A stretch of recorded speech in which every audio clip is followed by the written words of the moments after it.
El hundimiento del RMS Titanic fue una catástrofe marítima ocurrida en la noche del 14 al 15 de abril de 1912, cuando el transatlántico británico RMS Titanic de la naviera White Star Line, que realizaba su viaje inaugural desde Southampton a Nueva York, colisionó con un iceberg en el norte del Océano Atlántico frente a las costas de Terranova. El Titanic fue construido bajo la iniciativa de Bruce Ismay en el año 1907 y diseñado por los ingenieros navales Thomas Andrews y Alexander Carlisle en los astilleros de Harland & Wolff en Belfast. Su construcción se inició en abril de 1909 y se terminó a finales de marzo de 1912. En el momento de su terminación, el Titanic era el barco de pasajeros más grande y lujoso jamás construido. Su construcción se ajustó a la de su buque gemelo, el RMS Olympic, cuyo diseño era casi idéntico. El Titanic zarpó de Southampton el miércoles 10 de abril de 1912 al mediodía. Llegó a Cherburgo, en Francia, a las 6:30 y a Queenstown, en Irlanda, el 11 de abril de 1912 a las 11:30.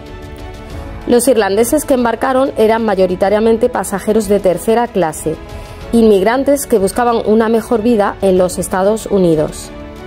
En ese momento había alrededor de 2.227 personas a bordo del buque, aunque es imposible determinar el número exacto debido a cancelaciones de última hora y la presencia de pasajeros clandestinos. Tan solo 4 días más tarde de su partida, el 14 de abril, a pocos minutos para la medianoche, se produjo el fatídico choque con el iceberg que en pocas horas hundiría el barco casi insumergible. A posteriori se ha especulado sobre cuál fue la causa de este choque y los investigadores continúan lanzando hipótesis al respecto. Sí parece claro que varios factores contribuyeron al desastre. A esa latitud, en principio, no debería haber icebergs. Además, la noche sin luz de la luna y el mar en calma hicieron que el bloque de hielo resultara casi indetectable. Sin embargo, el vigía de guardia en el momento del choque, Frederick Fleet, advirtió al primer oficial William Murdoch, que en ese momento sustituía al capitán al mando del Titanic, de la presencia del iceberg. Este aviso llevó a Murdoch a tomar una decisión que resultaría fatal: intentar esquivar el iceberg virando a babor y deteniendo los motores. Esto provocó que, debido a la inercia del barco, el hielo terminara golpeando y rasgando el casco por estribor, por debajo de la línea de flotación. En minutos, los compartimentos de seguridad comenzaron a llenarse a una gran velocidad, creando una inundación que resultó mortal para el barco. En realidad, se tardó demasiado en dar la voz de alarma y comenzar con la evacuación.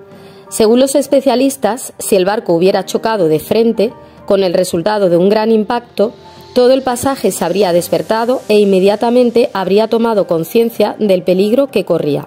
Desde el principio, Smith y Andrews fueron conscientes de que sería imposible evacuar a todos los pasajeros, puesto que solo había botes suficientes para embarcar a una cuarta parte de los mismos.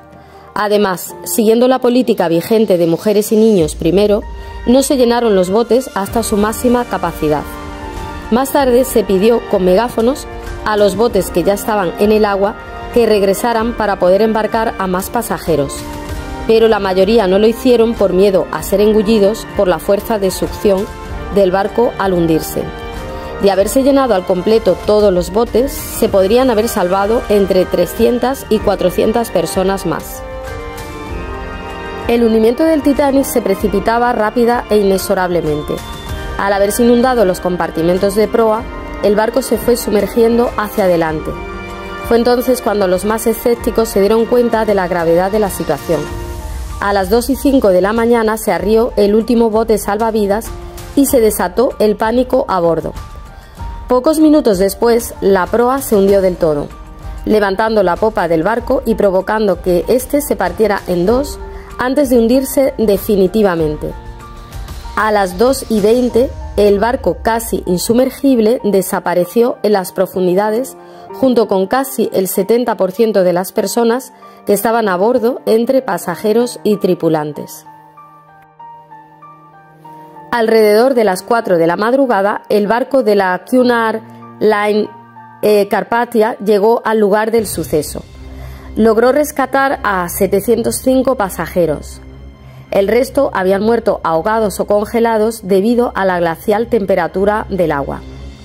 Más tarde llegó el SS Californian, un barco mercantil que tiene un controvertido papel en la historia.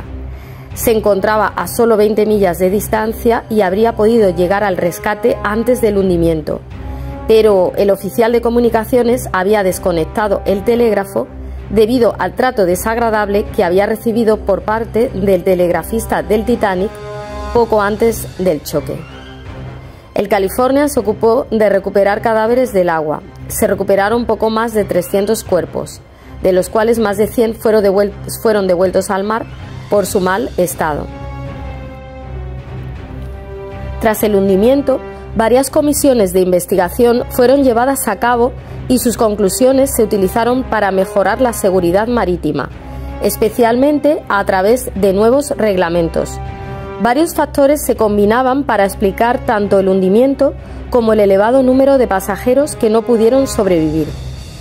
El buque no disponía de suficientes botes salvavidas y la tripulación nunca había sido entrenada para enfrentarse a estos casos. Como resultado, la evacuación de los pasajeros estuvo mal organizada. El comportamiento del capitán del Titanic, Edward John Smith, también fue criticado, sobre todo porque había mantenido el barco a una velocidad demasiado alta, dadas las condiciones de navegación. Las circunstancias meteorológicas y climáticas también jugaron un papel determinante.